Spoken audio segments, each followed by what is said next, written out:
எல்லாருக்கும் நிரந்தரமான வீடு இருக்கணும். ஒவ்வொரு வீட்டுக்கும் ஒரு மோட்டார் சைக்கிள் வாகனம் உறுதியா இருக்கணும். காரும் தான் லட்சியம். அதுக்கான வசதி வாய்ப்பை உருவாக்குற அளவுக்கு பொருளாதார வளர்ச்சிக்கு வழியை உண்டாக்கணும். ஒவ்வொரு வீட்டுல இருக்கிற ஒவ்வொருத்தரும் மினிமம் டிகிரி படிச்சிருக்கணும். ஒவ்வொரு வீட்லயும் குறைந்தபட்சம் ஒருத்தருக்கு நிரந்தர வருமானம் கிடைக்கணும். அதுக்கான வேலை வாய்ப்பை உருவாக்கணும். அதுக்கு தகுந்த மாதிரி கல்வியில பாடத்திட்டத்துல சீர்திருத்தம் செய்யணும். கவர்மெண்ட் ஹாஸ்பிட்டல்ஸுக்கு மக்கள் எல்லாரும் பயம் இல்லாம நம்பி போற மாதிரி மாத்தணும். பருவமழை காலத்துல ஏற்படுற வெள்ளத்தால ஊரும் சரி மக்களும் சரி விவசாயமும் சரி பாதிக்கப்படாம இருக்கணும். அதுக்கு 4000 கோடி திட்டம்னு ஒரு உருட்டுனாங்களே, அந்த மாதிரி எல்லாம் எதுவும் இல்லாம உண்மையான ஒரு பாதுகாப்பு திட்டத்தை உருவாக்கணும்.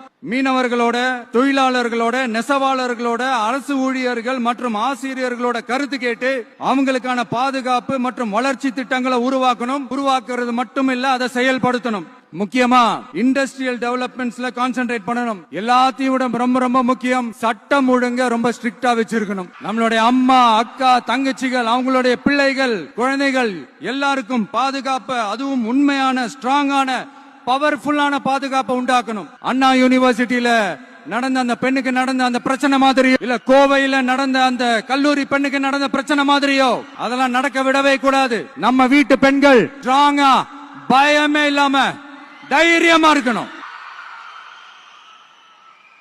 இதை எப்படி செயல்படுத்த போறோன்றது முன்னாடி சொன்ன மாதிரி நம்மளுடைய தேர்தல் அறிக்கையில அதுக்கான விளக்கத்தை ரொம்ப டீடைல்டா கொடுப்போம். நான் சும்மா மத்தவங்க மாதிரி அவங்கள மாதிரி எல்லாத்தையும் அடிச்சு விட்டுட்டு ஏமாத்துற வேலையெல்லாம் இங்க கிடையாது. நம்ம கிட்ட